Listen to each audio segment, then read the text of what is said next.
La Biblia es para algunos la palabra de Dios, perfecta y verdadera. Pero en el último siglo se han hallado otros textos antiguos que estaban perdidos, olvidados o enterrados en cavernas o desiertos y que dan otra versión sobre lo narrado en la Biblia. Se tradujeron como parte de nuestra Biblia sin ser parte de ella. Escritos por autores anónimos y transcritos y embellecidos generación tras generación. No ha existido día, década ni siglo de consenso absoluto. En algún punto de la historia alguien tuvo que decir, estas páginas estarán presentes en el libro, estas otras no. Estos son los antiguos textos proscritos por el canon oficial. Textos que pueden arrojar nueva luz y objetar todo cuanto creemos saber acerca de la Biblia.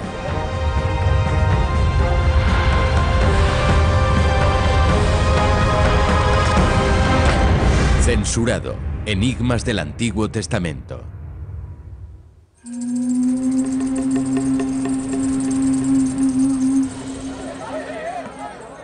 Fecha aproximada, año 30 después de Cristo. Una muchedumbre se congrega en una aldea próxima al mar de Genesaret.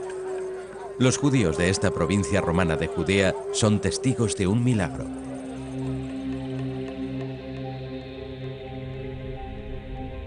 Pero según reza el Santo Evangelio según San Lucas, parte de ellos tienen miedo.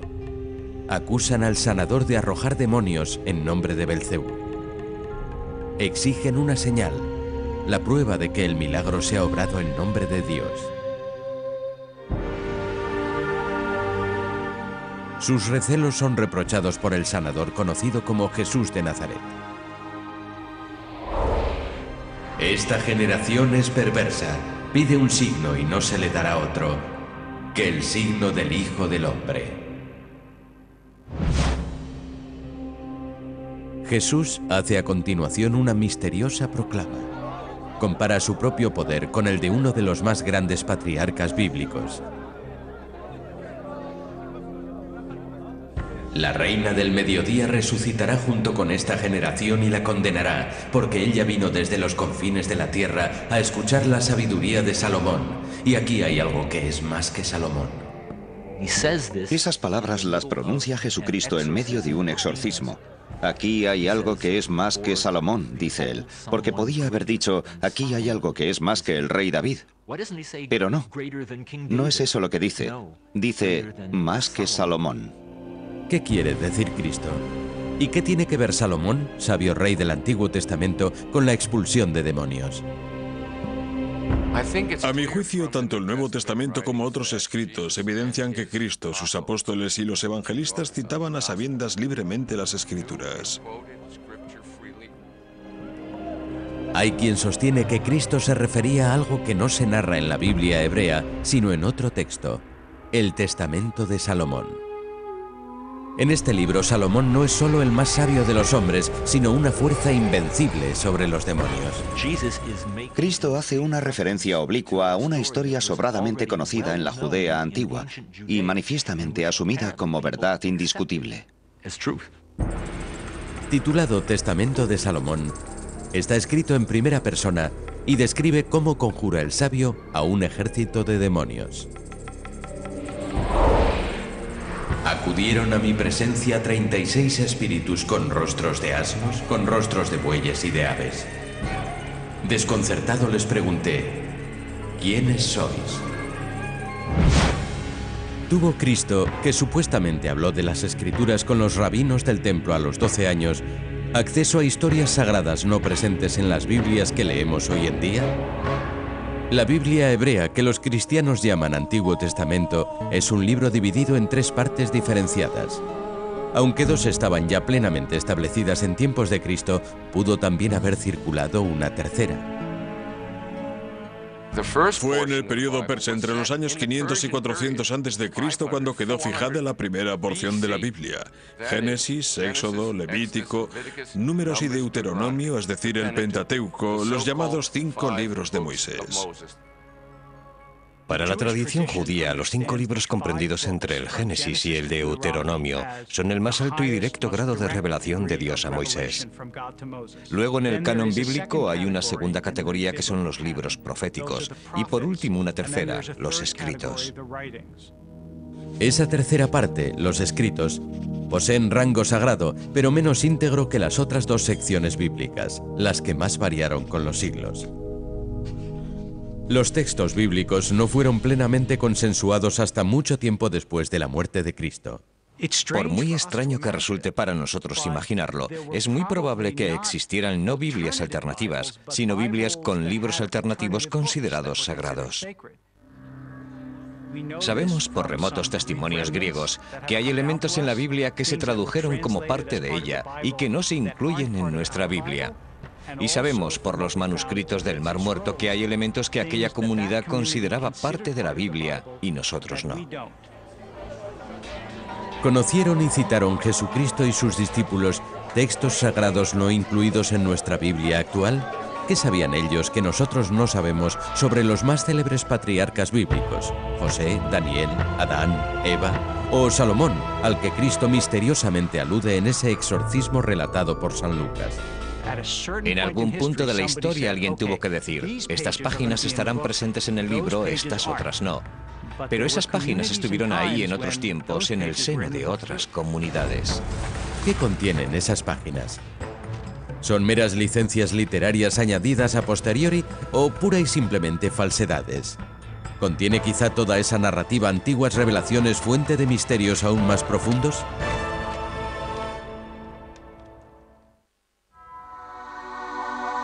Es un antiguo texto centrado en una de las figuras más célebres del Antiguo Testamento, Salomón. Sin embargo, no aparece en nuestra Biblia actual. Rechazado por judíos y cristianos, pasó a ser un codiciado documento para alquimistas y cabalistas. Bajo el título de Testamento de Salomón, aborda una faceta poco conocida del sabio, la de hechicero e invocador de demonios. El Salomón de la Biblia es un hombre inmensamente sabio. De hecho, la Biblia dice de él, entre otras cosas, que posee la sabiduría de los maestros orientales, de los caldeos y de los egipcios. Y uno de los grandes saberes orientales es la astrología y también la magia, según el Testamento de Salomón. Múltiples copias del Testamento de Salomón, escrito en griego y preservado por la primitiva Iglesia Ortodoxa griega, han sido encontradas en Francia, Inglaterra, Grecia e Israel. Que todas ellas se fecharan entre los siglos XV y XVI ha inducido a creer que el Testamento salomónico fue escrito entonces. Pero en el siglo XX, muchos expertos sospecharon que puede ser un texto mucho más antiguo. Tales sospechas se confirmaron en 1945, cuando un granjero egipcio realizó un pasmoso hallazgo en el lugar llamado Nag Hammadi. Se trataba de antiguos manuscritos enterrados en vasijas de barro hace casi 1600 años.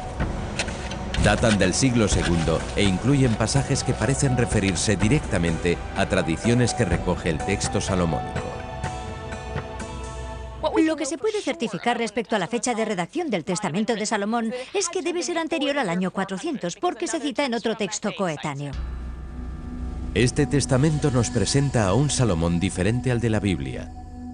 La Biblia cuenta en su libro Primero de los Reyes que dos mujeres llevaron un niño a Salomón y que el sabio decidió partirlo en dos y entregar una mitad a cada una de ellas. La madre verdadera implora entonces a Salomón, no, dáselo a la otra. Salomón, que no había albergado la menor intención de matar al niño, sabe así que es ella la madre verdadera. El texto alternativo, el Testamento de Salomón, refiere otro de sus grandes logros, la construcción del Templo de Jerusalén. El Templo de Jerusalén es construido de forma sobrenatural, mediante poderes sobrenaturales. Y en ese contexto, Salomón es un artífice de Dios. Salomón no es solo el arquetipo de la sabiduría, es también el arquetipo de un artífice de fenómenos sobrenaturales. En el texto, Salomón explica que el arcángel Gabriel le dio un anillo dotado de grandes poderes. Con él liberarás a todos los demonios de la tierra y con su ayuda construirás Jerusalén. Tiene también mucho de imaginería tolkieniana. Un anillo para reinar sobre ellos, un anillo para encontrarlos, para atraerlos a todos y encadenarlos en las tinieblas. Con ese anillo, Salomón invoca a una horda de demonios para esclavizar a una horda de demonios. Y le pregunté, y él me prometió traerme atados a todos los espíritus impuros. Uno por uno los pone a trabajar a todos en la edificación de los cimientos de su templo. ¿Qué nos dice esto? Que si se logra llegar hasta el lado bueno de la fuerza, se puede utilizar para someter al lado oscuro, e incluso para que ese lado oscuro trabaje en favor del bien. Yo creo que esa utilización de demonios es un modo de decir que el templo tuvo un origen divino. Que no fue un puñado de canteros y albañiles quienes construyeron el templo. Que fueron esos seres divinos a los que Salomón logró dominar y obligar a trenzar el cáñamo, a tallar el mármol y a colocar unos ladrillos sobre otros. El testamento de Salomón, tal como ha llegado hasta nosotros, está repleto de referencias cristianas. Son los propios demonios los que predicen la crucifixión. Y dijo el demonio: haremos que el mundo habitado vague en descarrío largo tiempo hasta que cuelguen al Hijo de Dios de la cruz. Pero pese a todas estas referencias cristianas, las tradiciones que subyacen bajo este relato podrían ser mucho más antiguas. Gran parte de ese material tiene aparentemente raíces judías. Fue redactado quizá en el siglo I, reescrito después por autores cristianos y naturalmente preservado y difundido por círculos cristianos. Corroboraría dicha hipótesis la descripción de un exorcismo recogido en la obra del historiador Flavio Josefo, escrita en el siglo I. La curación se produjo así. Colocó un anillo como los que menciona Salomón bajo la nariz del poseído, después de lo cual el demonio fue expulsado. Flavio Josefo, que vivió en el siglo I de nuestra era, escribió su obra en griego, pero era israelí. Así pues, aunque el testamento de Salomón, tal y como lo conocemos en la actualidad, es un texto posterior, la tradición, la narración, estaban ahí siglos antes de que el texto llegase hasta nosotros. Como Josefo atestigua, las tradiciones descritas en el testamento de Salomón formaban parte del rito exorcista judío. ¿Explicaría eso por qué Cristo en el Evangelio según San Lucas menciona a Salomón durante un exorcismo? De ser así, demostraría que el texto que se creía escrito en la época medieval era en realidad de la época de Cristo. Se sabía y comprendía entonces que Salomón era el expulsor de demonios arquetípico, el gran exorcista, por así decirlo. No tengo la menor duda de que Cristo alude a esa tradición, una certeza que viene además avalada por el testimonio literario de Flavio Josefo. Aunque el testamento de Salomón formara parte de la tradición judía, sus textos no se conservaron íntegros. Pero esta saga de hechicería gozó de cierta popularidad entre lectores cristianos del medievo, mucho más receptivos para con estos contenidos mágicos que sus correlatos judíos. Existe dentro del judaísmo cierto grado de tensión entre los elementos racionalistas de la tradición, aquellos que se ajustan a la ley, a la razón, al sentido común, y esos otros elementos de la tradición más fantásticos. Y no hablo solamente de ángeles, demonios y magia, sino incluso de los poderes sobrenaturales de la oración.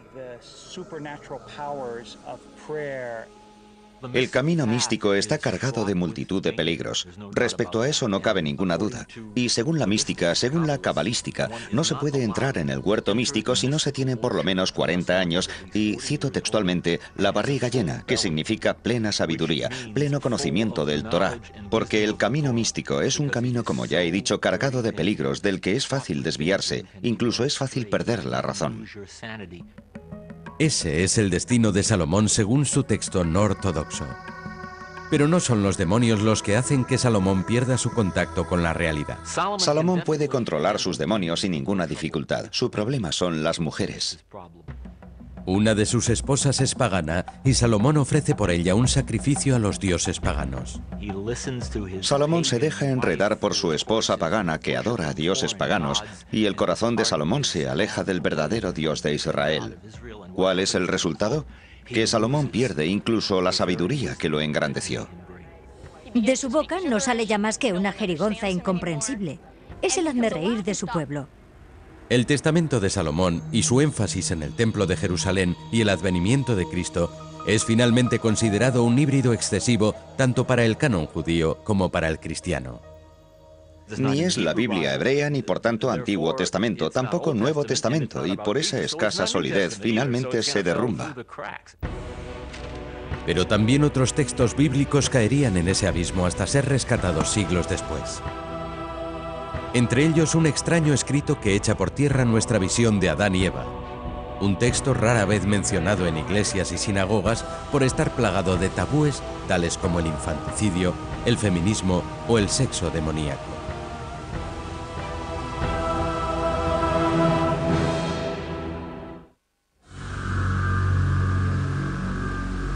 Millones de personas en todo el mundo conocen la historia de Adán y Eva tal como la narra el Génesis, pero poco se sabe de Lilith, misteriosa primera mujer de Adán.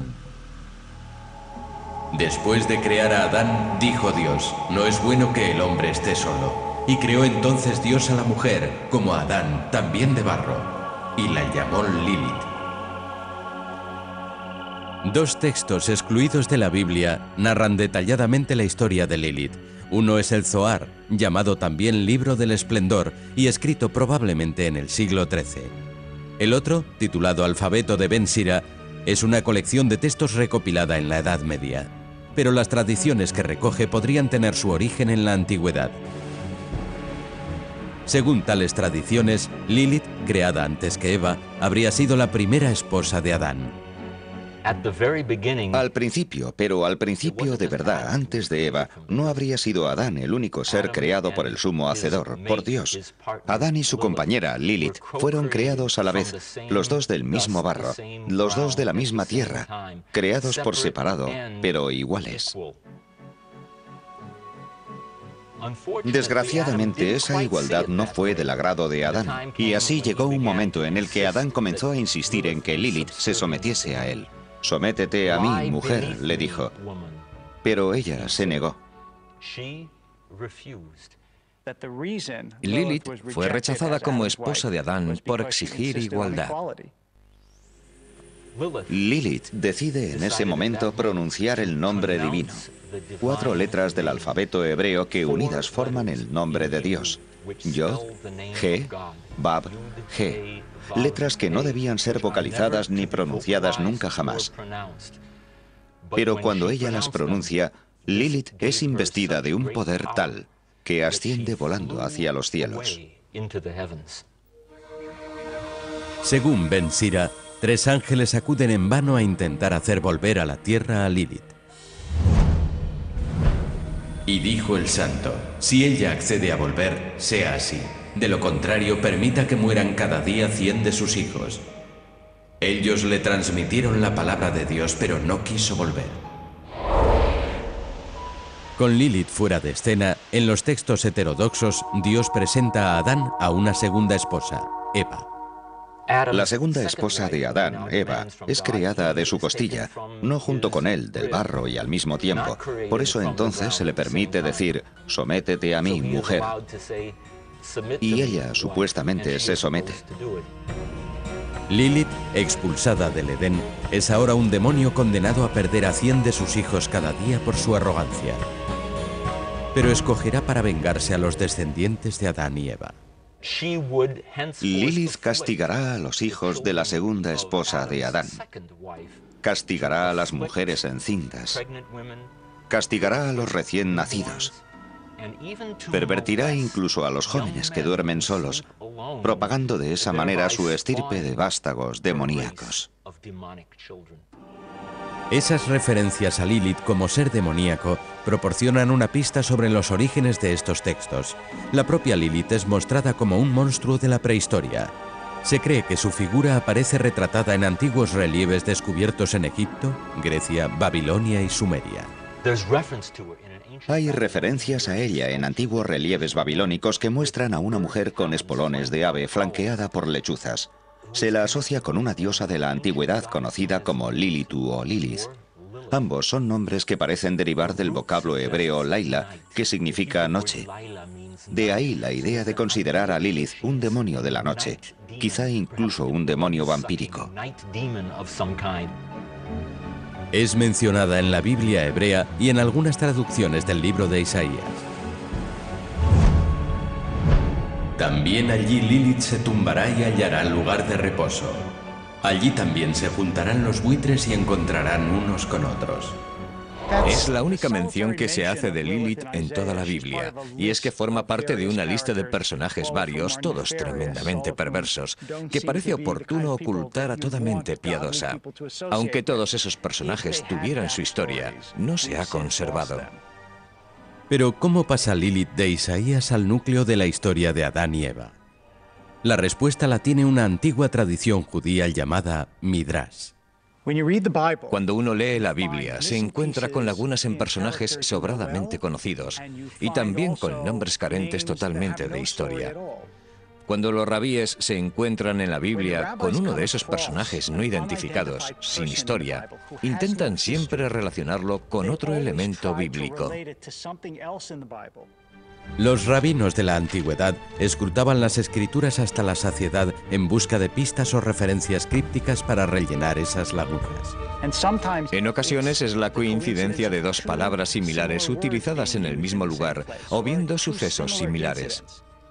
A veces no vemos connotaciones porque no leemos el texto con la atención que lo leían los antiguos rabíes. Pero ellos rechazan categóricamente que Dios pueda mencionar a alguien sin decir nada de él. Las tradiciones rabínicas que rellenan lagunas bíblicas se denominan midrash, una palabra hebrea que significa extirpar o investigar. Fue una gran discrepancia respecto al Génesis lo primero que propició que la historia de Lilith se observase desde el prisma del Midrash. En él se dan dos versiones diferentes sobre la creación de la mujer. La primera sugiere una creación simultánea a la del hombre. Y Dios creó al hombre a su propia imagen, macho y hembra los creó. La segunda se halla en páginas posteriores. Yahvé hizo caer sobre el hombre un sueño letárgico, y mientras dormía tomó una de sus costillas, y de la costilla tomada formó Yahvé a la mujer. En la Biblia hay dos historias acerca de cómo crea Dios a una mujer. Y la tradición rabínica vio en la primera de esas dos historias la creación de una mujer diferente.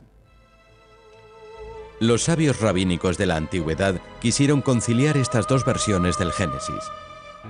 Querían saber quién era aquella primera mujer.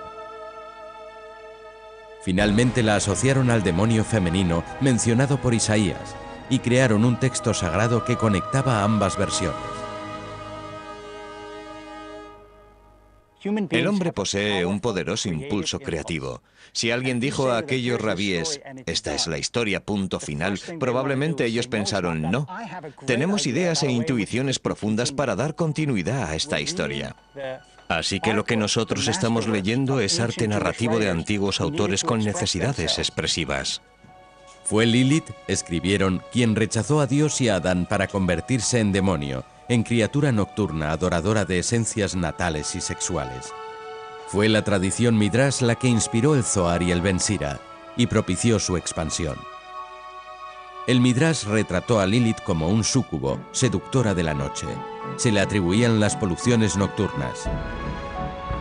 Lilith, decían, puede matar a un niño en su vientre materno o en su cuna. Estos antiguos temores entroncan con leyendas muy anteriores incluso a la fecha de redacción de la Biblia.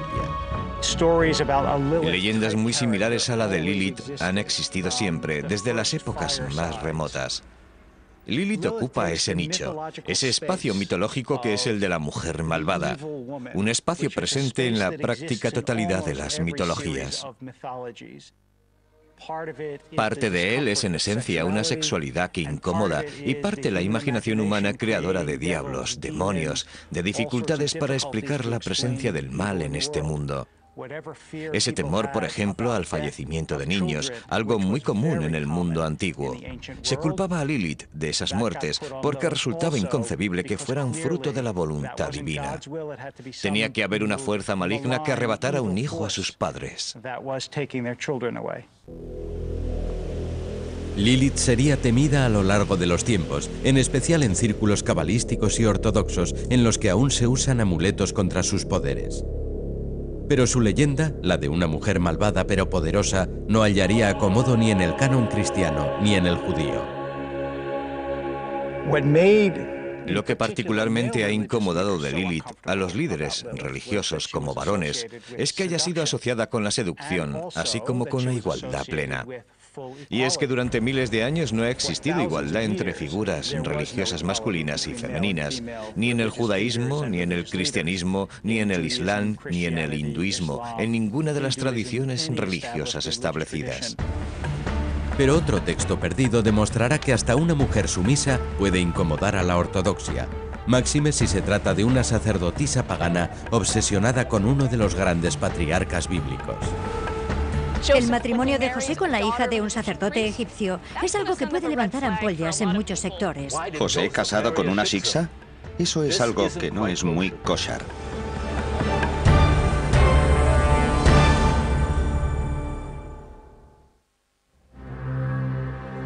Se la nombra una sola vez en el Génesis. El mismísimo faraón se la entrega a José, el patriarca de la túnica de colores que salvaría a su pueblo del hambre. Es parte de una recompensa por interpretar los sueños proféticos del faraón. Y el faraón le dio por esposa a Asnat, hija de Potifera, sacerdote de On. Y José salió a recorrer toda la tierra de Egipto. Es cuanto dice de ella la Biblia actual. Respecto a por qué fue elegida por José, tan solo mutismo y misterio. José es, por supuesto, una de las figuras predilectas de la Biblia hebrea. Fue a quien vendieron como esclavo sus hermanos, quien fue llevado a Egipto, donde desde la esclavitud llegó hasta lo más alto, no solo salvando a su familia y a su tribu, sino compartiendo con ellos la hidalguía por él lograda en tierras egipcias antes del éxodo definitivo. Todos los predecesores de José, es decir, Jacob, Isaac y Abraham, se habían casado con mujeres de sobra conocidas. De modo que resulta desconcertante para cualquier lector de la Biblia que José se case de pronto con alguien de quien no se sabe nada. Así pues, parece obligado que haya de existir algún antecedente literario sobre esa mujer que nos haga entender quién es y por qué mereció casarse con José. Una de las peculiaridades de la narrativa bíblica es que con frecuencia es escueta, lacónica. Ahora bien, tras esa tendencia a la concisión, circulan a menudo varias leyendas. ¿Qué hubo tras aquel heterodoxo matrimonio? ¿Quién era aquella pagana que ayudó a fundar una dinastía judía? Estos interrogantes hallan respuesta en un antiguo texto titulado José y Asnat.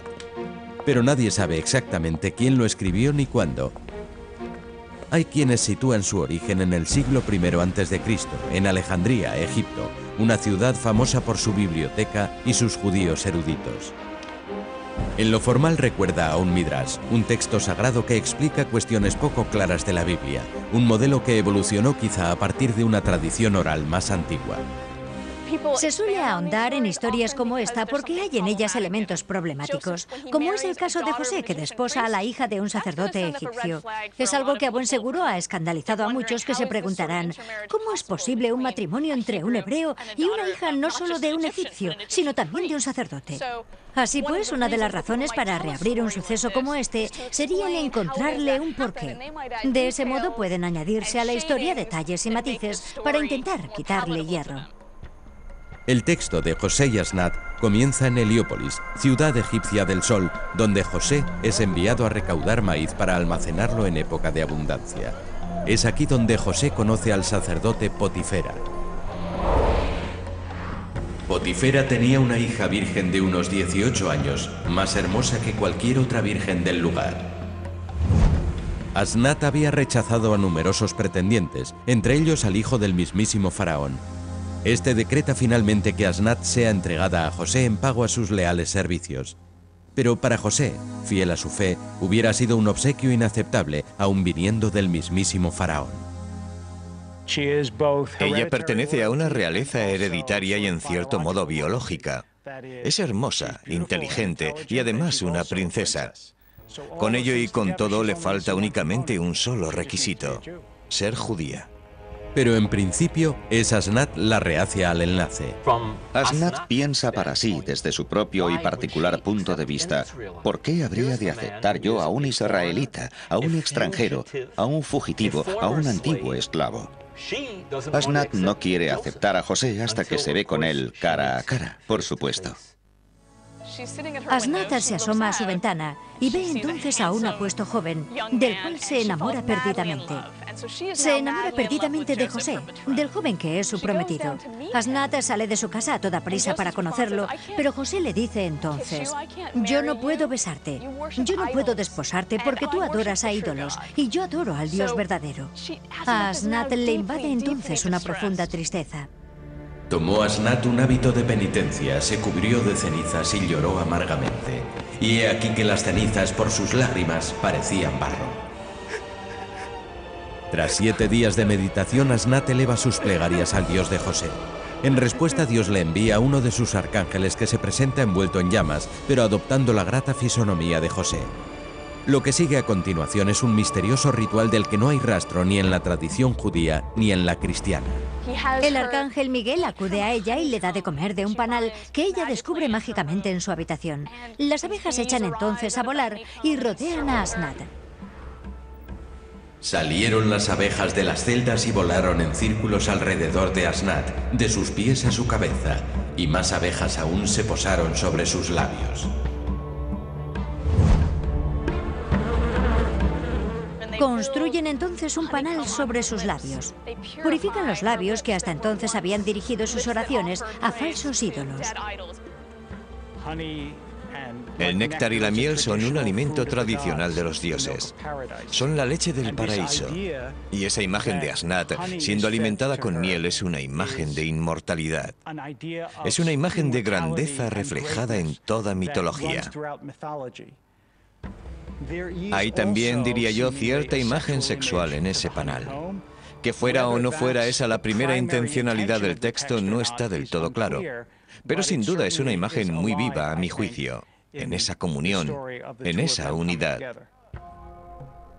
José puede al fin hacer suya a Asnat una vez purificada. Es ya una perfecta esposa judía y un importante símbolo de una comunidad cada vez más preocupada por la conversión de paganos. Hubo un gran número de conversos a la fe judía en las sociedades griega y romana, y hay razones para creer que este texto sirvió como justificación de todas esas conversiones. Aunque desde nuestra perspectiva actual nos cueste trabajo imaginarlo, lo cierto es que un 10% de todo el Imperio Romano profesaba la fe judía. José y Asnat es un texto, en mi opinión, con un mensaje que es convencer de que hay conversos buenos y honestos, a los que el judaísmo debería acoger con los brazos abiertos. Pero en el siglo II el emperador Adriano recortó numerosos derechos a los judíos y el número de conversos decreció. Ese antisemitismo pudo coincidir con el rechazo definitivo al texto de José y Asnat. Escrito en griego y ambientado en Egipto, nunca fue un firme candidato a su inclusión en el canon bíblico judío. Las referencias al templo de Heliópolis pudieron ser la principal objeción rabínica a este texto, porque para el judaísmo rabínico todo orbita en torno al templo de Jerusalén, y la mera idea de otro templo era muy incómoda. Sin embargo, en el seno del movimiento cristiano que iba ganando terreno, la conversión era un tema que preocupaba y mucho. Por eso la historia de Asnat caló tan hondo en él. Fue un texto que el judaísmo rechazó frontalmente, pero gracias a su influencia helénica y a la mayor receptividad de la comunidad cristiana, ésta decidió conservarlo. Transcribieron el texto y por eso ha llegado hasta nosotros. Pero aunque se han hallado decenas de copias escritas en griego, armenio, sirio y latín en bibliotecas de ámbito cristiano, tampoco fue incluido nunca en su canon. No estoy segura de que fuera visto como un texto censurable, por razones de ortodoxia entre los cristianos. Si no se incluyó en el canon fue más bien porque no era un texto centrado en Cristo y en sus primeros discípulos. Hubiera sido simplemente un relato más, la segunda parte de una historia sin más ánimo que el de entretener. Pero también de Alejandría surgieron otros textos sí incluidos en el canon cristiano durante un tiempo. Son los llamados apócrifos o escrituras ocultas, en los que en su mayor parte se documentan biografías de personajes desconocidos en la Biblia tradicional. Con una excepción, un humilde israelita llamado Daniel, pero dibujado, eso sí, con trazos muy diferentes. La Biblia nos muestra a un Daniel mucho más humilde y de un estatus inferior. Aquí es una superestrella.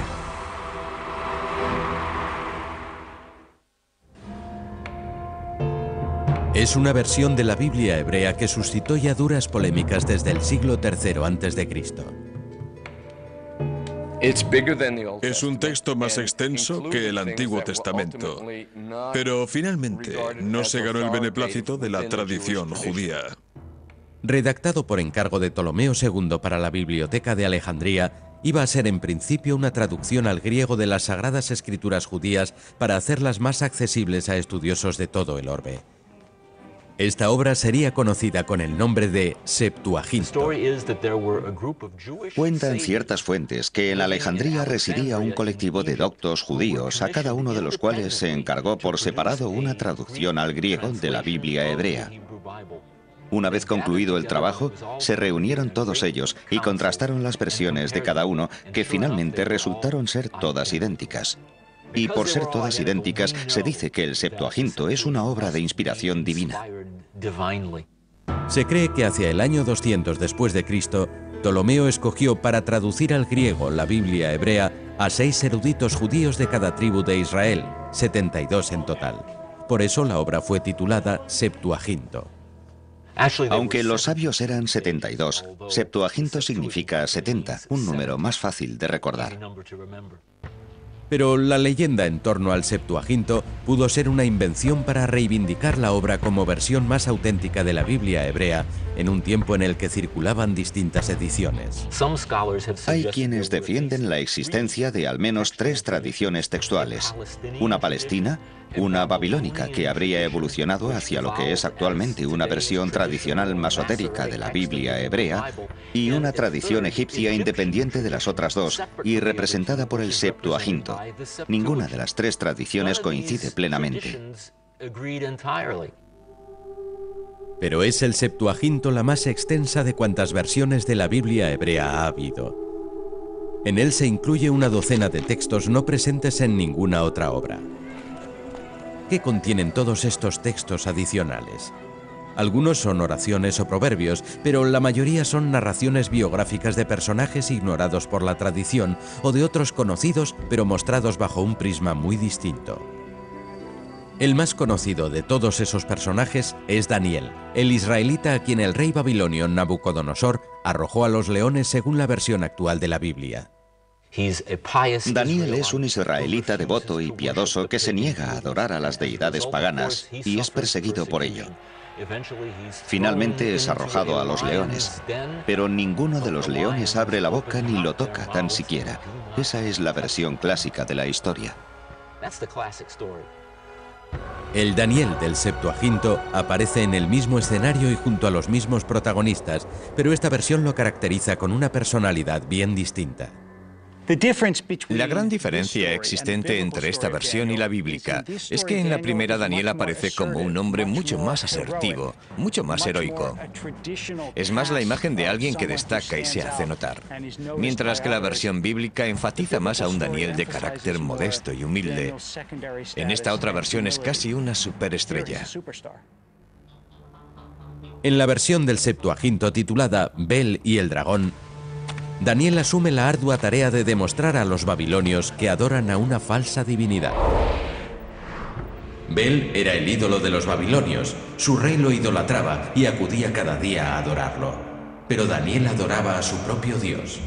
Y llevan diariamente a ese ídolo ofrendas de grano y otros alimentos. Alimentos que desaparecen por alguna inexplicable razón.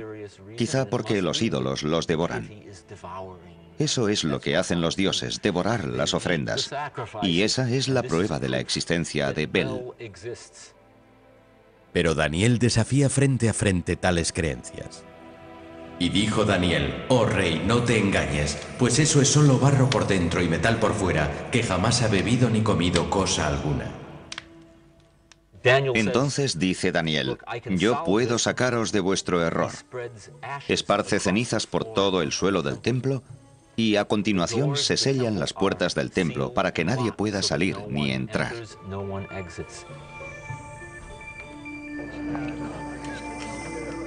Al día siguiente se abren las puertas. Las viandas desaparecen de nuevo, pero en las cenizas hay huellas que conducen hasta una puerta secreta. Se descubre el engaño. queda claro que son los sacerdotes de Bel quienes se llevan la comida para embaucar a los creyentes.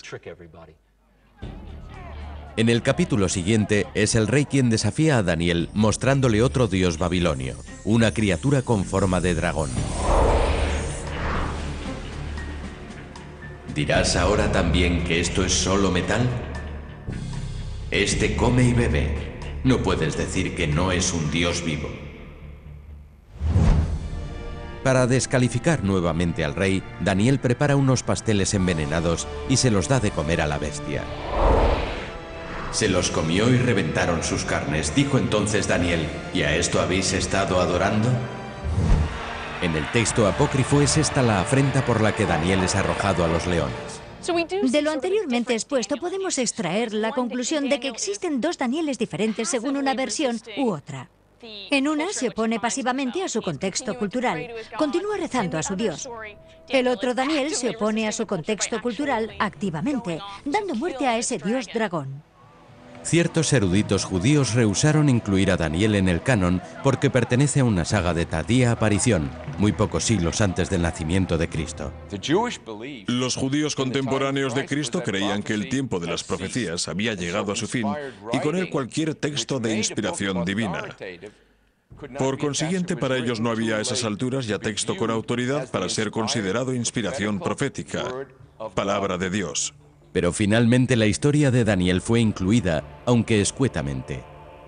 Existen pruebas para creer que Daniel estuvo a punto de caer en el olvido, pero su popularidad era tal que había que incluirlo como fuese. Su historia entusiasmaba a la gente. Yo creo que los doctores del judaísmo pensaron, si no tenemos más remedio que canonizar este libro, lo canonizaremos en su versión abreviada, no desde luego en la egipcia redactada en griego. Nos ceñiremos a la versión babilónica, y eso hicieron. Así pues, mientras que otras versiones de la Biblia hebrea incluyen la célebre historia de Daniel arrojado a los leones, solo el Septuaginto recoge sus batallas contra Bel y el dragón. Pero fue esta versión más fantasiosa y extensa la que durante tiempo formó parte de una tradición más amplia. Los primeros cristianos leían la versión bíblica griega más extensa, que fue adoptada principalmente en Occidente y que se extendió a Macedonia a través de la península itálica, llegando finalmente hasta nosotros. Fueron los primeros padres de la Iglesia de los siglos I y II quienes tradujeron al latín el Septuaginto. Estos textos suplementarios que más tarde judíos y protestantes rechazarían, fueron conservados por la Iglesia Católica junto con otros textos. Son los llamados textos apócrifos o escrituras ocultas. La diferencia entre el tratamiento que dieron los antiguos rabíes a los textos sospechosos de herejía y el tratamiento dado por los padres del catolicismo es que mientras los judíos los ignoraron, los cristianos los conservaron para debatirlos, lo cual para nosotros es una ventaja porque nos ha permitido conocer esos textos y la controversia que suscitaron. Esa controversia se agudizó en la medida que los primeros cristianos se esforzaban por decidir qué textos incluir en la segunda parte de la Biblia, el Nuevo Testamento. Hubo cierta flexibilidad entre aquella primera generación de cristianos, quizá incluso en la segunda en tierras de Palestina, porque el Evangelio, el Nuevo Testamento, no se había escrito aún. Fue ese precisamente el detonante de una auténtica batalla entre sectores cristianos respecto a qué textos considerar palabra de Dios y cuáles condenar como heréticos. Y aunque ese conflicto a veces cruento se acentuó, fue en muchos aspectos solo la secuela de una tradición iniciada largo tiempo atrás. El modo de poder cambiar la imagen que se tiene de la Biblia es pensar no que existió una bibliografía transmitida de generación en generación, sino que lo que hubo fueron colecciones de libros, los cuales con el tiempo, unos fueron aceptados y otros no. Y nosotros podemos especular sobre el porqué, pero no con una certeza absoluta.